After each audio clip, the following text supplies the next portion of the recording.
அன்பும் பண்பும் பாசமும் நேசமும் நிறைந்த நட்புகளுக்கும் உறவுகளுக்கும் என் இனிய காலை வணக்கம். இன்று ஒரு குறள். அதிகாரம் 48. வழி அறிதல். வழி அறிதல் என்றால் வலிமையை அறிதல். குறள் எண் 472. ஒல்வது அறிவது அறிந்த தன் கண் தங்கி செல்வார்க்கு செல்லாதது இல். தனக்கு பொருந்தும் செயலையும் அதற்காக அறிய வேண்டியதையும் அறிந்து அதனிடம் நிலைத்து முயல்கின்றவர்க்கு முடியாதது ஒன்றும் இல்லை.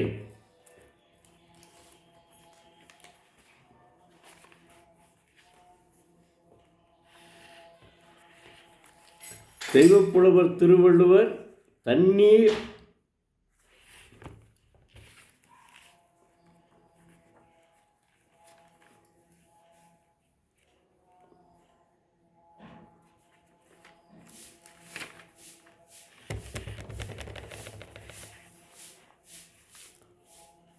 தெய்வப்புலவர் திருவள்ளுவர் தனக்கு பொருந்தும் செயலையும் அதற்காக அறிய வேண்டியதையும் அறிந்து அதனிடம் நிலைத்து முயல்கின்றவர்க்கு முடியாதது ஒன்றும் இல்லை.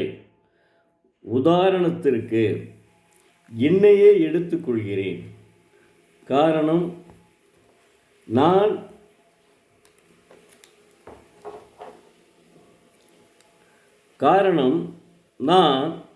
கணக்கு அலுவலராக தமிழ்நாடு குடிநீர் வடிகால் வாரியத்திலே பணிபுரிந்து ஓய்வு பெற்றேன். ஓய்வு பெற்ற பின் நான் முதலில் படித்தது திருக்குறள். 1330 குறள்களையும் படித்தேன் என்றால் பொழிப்புரையோடு சேர்ந்து விளக்கம் தெரிந்து படித்தேன்.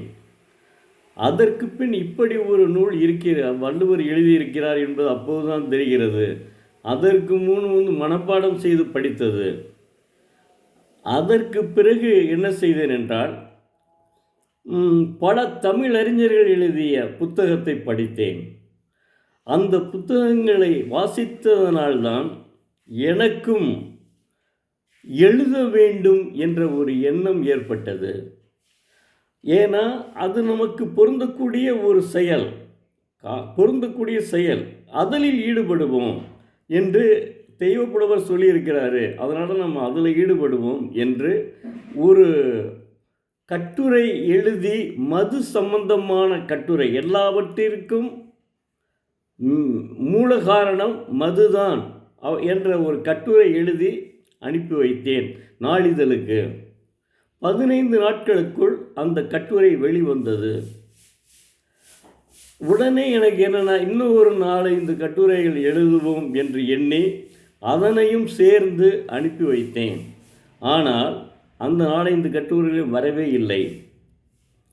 பிறகு நான் மீண்டும் ஒரு 8-9 கட்டுரைகள் எழுதி எல்லாம் சேர்த்து மொத்தமாக என்னுடைய இனிய நண்பர் மரியாதைக்குரிய கவிஞர் தியாரு சென்னை அவர்களுக்கு நீங்கள் தயவு செய்து அணிந்துரை கொடுக்க வேண்டும் என்று எழுதி அனுப்பி வைத்தேன். அவர் அற்புதமாக அணிந்துரை கொடுத்தார். அந்த புத்தகத்தின் தலைப்பையும் அவரே சொன்னார், வாழ்வின் வெற்றிப்படிகள். அதை நன்றாகவே விளம்பரம் வெளியிட்டேன். அந்த புத்தகத்தை வெளியிட்டேன். அந்த புத்தகம் அன்றே தீர்ந்து விட்டது. உடனே எனக்கு ஒரு ஆர்வம் ஏற்பட்டது. அதுக்கடுத்து குறு நாவல் எழுதினேன், கிராமத்தை சார்ந்தது. பாரதி ராஜா படம் பார்த்தா எப்படி இருக்கும், அதனால் அந்த பாரதி ராஜா படம் மாதிரியே ஒரு கிராமத்தை சார்ந்த ஒரு கதை எழுதினேன். அதுதான் ஒரு கிராமத்தின் கதை. அது இந்து தமிழ் திசை நாளிதழில் நூல் வரிசையில் பாராட்டி வெளியிட்டிருந்தது. ஆனால் எந்த புத்தகத்தை எழுதினாலும் நான் திருக்குறளை மேற்கோள் காட்டாமல் எழுத மாட்டேன். அதனால் திருக்குறளை அறம் சார்ந்த கருத்துக்களையும் எழுதியிருக்கிறார், எப்படி பாராட்டியிருந்தார்கள். அதற்கடுத்து 2 சிறுகதைகள் எழுதியிருந்தேன். அதில் ஒரு சிறுகதை பாசப்பறவைகள். அந்த பாசப்பறவைகளும் இந்து தமிழ் திசையில் பாராட்ட பெற்றது. இந்த 2 நூல்களுமே உலக தமிழ்ச்சங்கத்தில் அரங்கேற்றம் செய்யப்பட்டது. பாசப்பறவைகளும் ஒரு கிராமத்தின் கதையும். மொத்தம் அதுக்கு பின்னாடி நாவல்கள் தான் எழுதியிருக்கிறேன். இதுவரை மொத்தம் 7 நாவல்கள் எழுதியிருக்கிறேன். 2 புத்தகங்கள் மட்டும் உலக தமிழ்ச்சங்கத்திலே அரங்கேற்றம் செய்யப்பட்டிருக்கிறது. ஆனால் ஒரு புத்தகத்தை தவிர மற்ற எல்லா புத்தகமும் வாங்கி கொடுத்துருக்கேன் அரங்கேற்றம் செய்வதற்கு. ஆனால் 2 புத்தகங்கள் அரங்கேற்றம் செய்யப்பட்டது. இது ஒரு கிராமத்தின் கதையும். அது அன்புச்செழியன் என்பவர், அப்போது அன்புச்செழியன் ஐயா அவர்கள் முனைவராக இருந்தார்கள். அவர்கள் அன்புச்செழியன் ஐயா அவர்கள் இயக்குனராக இருந்தார்கள். அதற்கு பின்னாடி இப்போது நம்முடைய இயக்குனர் அவர்கள் அவர் குடும்பமே தமிழ் குடும்பம், இலக்கிய குடும்பம். ஔவை நடராஜனுடைய மகன் அவர்கள். ஔவை அருள் அவர்கள் தான் இப்போது அங்கே இயக்குனராக இருந்து வருகிறார். அவர் பீரியடில் ஒரு புத்தகம் அரங்கேற்றம் செய்யப்பட்டது. அதுதான் பாசப்பறவைகள். அதுக்கடுத்து எழுதினது எல்லாமே நாவல்கள் தான். இந்த நாவல் மொத்தம் இதுவரை 7 நூல்கள் எழுதியிருக்கிறேன். 7 நூல்களுக்கும் நல்ல வரவேற்பு உண்டு. ஆனால் நான் கடைசியாக இப்போ எழுதி வெளிவந்த புத்தகம் இருக்கிறதே, அதுதான் அறிவுச் சிறகுகள். அந்த அறிவுச் சிறகுகளில் மாணவர்களுக்கு, அதாவது கிராமத்திலே பயின்ற ஒரு விளிம்பு நிலை விவசாயியினுடைய மகனும் இன்னும் ஒரு விளிம்பு நிலை விவசாயியினுடைய மகளும் அந்த கிராமத்தில் உள்ள மேல்நிலைப் பள்ளியிலே படித்து அதிக மதிப்பெண் பெற்று மறுபடி நகரத்தில் உள்ள கல்லூரியில் படித்து பெரிய பெரிய பெரிய ஆட்களாக வந்தார்கள். அது என்ன என்று நான் சொல்லவில்லை. நீங்கள் புத்தகத்தை வாங்கி படித்து பாருங்கள், அப்போதுதான் உங்களுக்கு தெரியும். அதே கிராமத்திலே மிகப்பெரிய செல்வந்தர் ஒருவர் வாழ்ந்து வருகிறார். அந்த செல்வந்தர், அதான் அந்த கிராமத்தினுடைய பாதி நிலங்கள் அவருடையது. ஆனால் அவ்வளோ பெரிய செல்வந்தராக இருந்தும் அவருடைய மகன் SSLC வரை தான் படிக்க முடிந்தது. காரணம், விவசாயம் பார்க்கறதுக்கு ஆள் இல்லை, நானே பார்த்துக்கிறேன்ப்பா அப்படின்னு சொல்லிட்டாரு. ஆனால் அவருக்கு அந்த விவசாயம் படித்த அவருக்கு பெண் கொடுக்க யாருமே முன்வரவில்லை.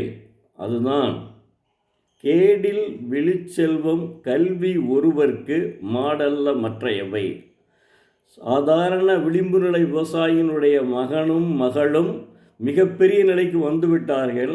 ஆனால் சொத்து நிறையா உள்ள அந்த மிகப்பெரிய செல்வந்தர் குடும்பத்தில் பிறந்த ஒருவனுக்கு பெண் கொடுக்க மறுக்கிறார்கள். இதுதான் அந்த கதையினுடைய கதைக்கரு. மாணவர்களுக்காகவே எழுதியிருக்கிறேன். சப்போஸ் மாணவர்கள் இப்போதுதான் புத்தகத்தை படிப்பதை குறைத்து கொண்டார்கள். எல்லாமே ஆன்லைன்லேயே பார்க்குறாங்க. அது கெடுதின்னு ஒரு நரம்பு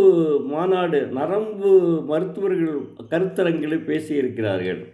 அதாவது புஸ்தகத்தை வாசித்தால் மூளை வளர்ச்சி அடையும். 50 ஆண்டுகளுக்கு பின்பு மூளையினுடைய தன்மை குறைகிறது. அது வளர்ச்சி அடையக்கூடிய வாய்ப்பு புத்தகத்தில் தான் உள்ளது. இல்லையென்றால் ஞாபகம் மறதி நோய் அவர்கள் மருந்து சாப்பிடுவதற்கு வாய்ப்பு உண்டு. எனவே நானே காலையில் ஒரு கிட்டத்தட்ட 2 புத்தகமாவது பாதி படிச்சிருவேன். அப்புறம் அந்த புத்தகத்தை முடிச்சுட்டு தான் வைப்பேன். நான் கலைஞர் நூற்றாண்டு நூலகத்தில் தொடர்ந்து புத்தகம் எடுத்து வருகிறேன். ஏற்கனவே நாகனாபுரம் நூலகத்தில் படித்ததுனால தான் எனக்கு இந்த வந்தது. அதுக்கப்புறம் இப்போ கலைஞர் நூற்றாண்டு நூலகத்தில் எல்லா நூல்களுமே இருக்கிறது. அதை நான் எடுத்துகிட்டு படிக்கிறேன். என்னுடைய நூலே அங்கே இருக்கிறது. நான் எழுதின 2 நூல்கள் இருக்கிறது. வாழ்வின் வெற்றிப்படிகள், ஒரு கிராமத்தின் கதை 2மே இருக்குது. அது கூட ஒருத்தர் படிச்சுட்டு, சார் உங்கள் ஒரு கிராமத்தின் ஒரு வாழ்வின் வெற்றிப்படிகள் ரொம்ப நல்லா இருக்குது, நான் படித்தேன், ஃபோன் பண்ணார் இங்கே அலைபேசியில். தயவுசெய்து அது உங்கள் புக்கு வீட்டில் இருக்குமா அப்படின்னு கேட்டார். என் வீட்டு அப்போவே தீர்ந்து போச்சுங்க, எனக்கு ஒரே ஒரு காப்பி தாங்க இருக்குது அப்படின்னு சொன்னேன். அதனால் என்னென்னா, நானே ஒரு உதாரணமாக தெய்வப்புலவர் திருவள்ளுவர் சொன்னதற்கு உதாரணமாக, அதாவது அவர் என்ன சொல்கிறாரு, ஒரு செயலை செய்வதற்கு முன் அந்த செயல் நமக்கு பொருந்துமா, எனக்கு பொருந்திய செயலை நான் தேர்ந்தெடுத்தேன், அதற்காக அறிய வேண்டிய நூல்களை படித்தேன், பின் அதனை வாழ்க்கையில் அதனை படித்து நிலைத்து முயன்றேன், வாழ்க்கையில் முடியாதது ஒன்றும் இல்லை என்பதை உணர்ந்தேன், அதற்கு காரணம் தெய்வப்புலவர் திருவள்ளுவர் தான். இந்த குறளை கூட வைத்துக் கொள்ளுங்கள். வாழ்க வள்ளுவம், வளர்க அவர் புகழ். நன்றி. மீண்டும் நாளை பார்ப்போம்.